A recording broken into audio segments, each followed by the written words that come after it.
નમસ્કાર દર્શક મિત્રો, 7 ગુજરાતી ન્યૂઝમાં તમારું હાર્દિક સ્વાગત છે। હું આંચલ તિવારી અને હવે આપણે જાણીએ ગુજરાતના અલગ અલગ શહેરોમાં બનેલી મુખ્ય ઘટનાઓની જાણકારી।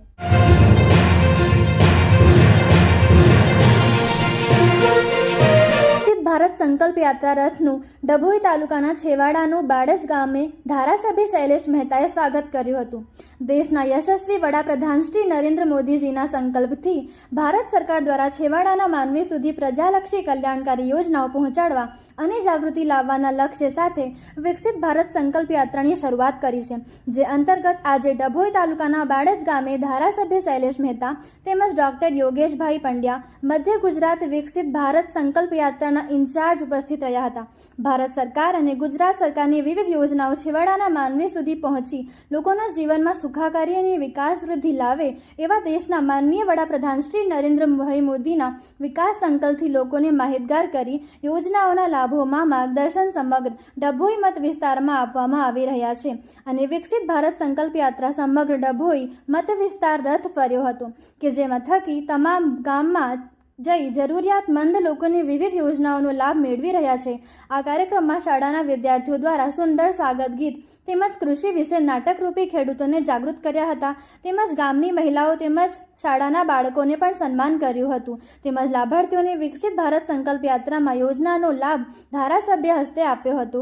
ડભોઈ તાલુકાનું છેવાડાનું બાડજ ગામમાં સરકારની 17 જેટલી યોજનાના લાભમાંથી 15 લાભ આ ગામ લઈ રહ્યું છે। એટલું જ નહીં, નલ સે જલ યોજનામાં ગામના તમામ ઘરે 24 કલાક પાણીની સુવિધા મળે છે, સાથે ઘરે ઘરે મીટર પણ લગાવવામાં આવ્યા છે। આ પ્રસંગે ડભોઈ ધારાસભ્ય શૈલેષ મહેતા, બુલંદ શહેર સાંસદ ડોક્ટર ભોલાસિંહ, અલીગઢ સાંસદ સતીશભાઈ ગૌતમ, અનુસૂચિત જાતિ મોરચા પ્રદેશ અધ્યક્ષ ગૌતમભાઈ ગેડિયા, અનુસૂચિત જાતિ મોરચાના પ્રદેશ મહામંત્રી દેવેન્દ્રભાઈ વર્મા, જિલ્લા પંચાયત ઉપપ્રમુખ વકીલ અશ્વિનભાઈ પટેલ, માજી જિલ્લા પ્રમુખ અશોક પટેલ, તાલુકા પંચાયતના પ્રમુખ રાજેન્દ્ર તડવી, મામલતદાર ડીવી ગામિત, તાલુકા વિકાસ અધિકારી તેજલબેન રાણા, મધ્ય ગુજરાત વિકસિત ભારત સંકલ્પ યાત્રાના ઇન્ચાર્જ ડોક્ટર યોગેશભાઈ પંડ્યા, જિલ્લા પંચાયત સદસ્ય દીપ્તિબેન પટેલ, બાણજ મહિલા સરપંચ મોનાબેન બારોટ, ડભોઈ તાલુકાના યુવા મોરચા પ્રમુખ નીરવ પટેલ તેમજ અધિકારીઓ સહિત ગામના આગેવાનો ગ્રામજનો મોટી સંખ્યામાં ઉપસ્થિત રહ્યા હતા। 7 ગુજરાતી ન્યૂઝ સાથે રિપોર્ટર હુસેન પ્યારજી, ડભોઈ। વિકસિત ભારત સંકલ્પ યાત્રા આજે ડભોઈ તાલુકાનું છેવાડાનું ગામ બાણજ ખાતે આવી પહોંચી છે, જેને મોદી સાહેબને ગેરંટીની યાત્રા પણ કહેવામાં આવે। છેવાડાના ગામોમાં છેવાડાના મનુષ્ય સુધી રાજ્ય સરકાર અને કેન્દ્ર સરકારની જે યોજનાઓનો લાભ એ મળે એને માટે 2.5 મહિના સુધીની આ યાત્રા દેશના તમામ ગામોમાં મોદી સાહેબની સૂચનાથી અને સાથે સાથે જ આ યાત્રાની સાથે રથની સાથે ચૂંટાયેલા પ્રતિનિધિઓ અને અધિકારીઓ પણ ખાસ ઉપસ્થિત રહે છે, એટલે ગામના કોઈ લોકોને કોઈ તકલીફ હોય નાની મોટી તો પણ સ્થળ પર જ એનો નિકાલ આવે।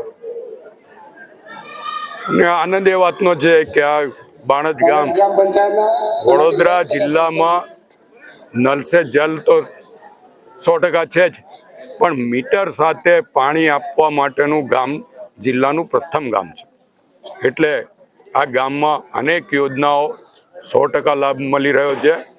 અને આ યાત્રા જોડે જે 17 જેટલી યોજનાઓનો પ્રચાર પ્રસાર થાય છે, એમાં 15 જેટલી યોજનાઓનો લાભ આ ગામમાં વ્યક્તિઓને મળ્યો છે। એટલે હું આ ગામના સરપંચ, ડેપ્યુટી સરપંચ અને તલાટી વહીવટદાર તમામને અભિનંદન પણ આપું છું કે સરકારની જે યોજનાઓ છે એનો લાભ દરેક નાગરિકો સુધી પહોંચ્યો છે।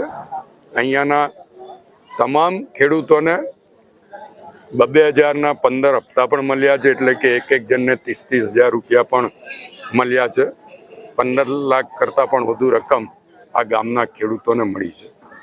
અહીંયા 100% વિધવા પેન્શન યોજના છે, વૃદ્ધ સહાય છે અને આયુષ્યમાન કાર્ડ પણ 100% લોકોએ અહીંયા કઢાવેલા છે।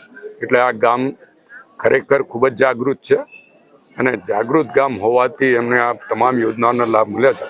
આ ગામ પરથી બીજા લોકોએ પણ પ્રેરણા લેવી જોઈએ અને તમામ ગામના લોકો 100% યોજનાઓનો લાભ લે એવી પણ વિનંતી કરું છું. સાથે સાથે જ આપના મારફત ડભોઈ વિધાનસભાના તમામ નાગરિકોને અપીલ કરું છું કે આપણા વડાપ્રધાન મોદી સાહેબે 22 જાન્યુઆરીએ ઘેર ઘેર દીપ પ્રગટાવવાની અને દિવાળી જેવો માહોલ ઉજવવા માટેની જે અપીલ કરી છે એમાં તમામ સાથ સહકાર આપીએ અને સમગ્ર ડભોઈ વિધાનસભામાં 22 જાન્યુઆરીએ દીપ પ્રગટાવવામાં આવે, મંદિરોને રોશનીથી શણગારવામાં આવે, ભગવાન રામનું નામ, હનુમાનજીનું નામ અને સુંદરકાંડના પાઠો કરીને સમગ્ર ડભોઈ વિધાનસભાને આપણે જાગૃત કરીએ એવી આપ સૌને અપીલ પણ કરું છું.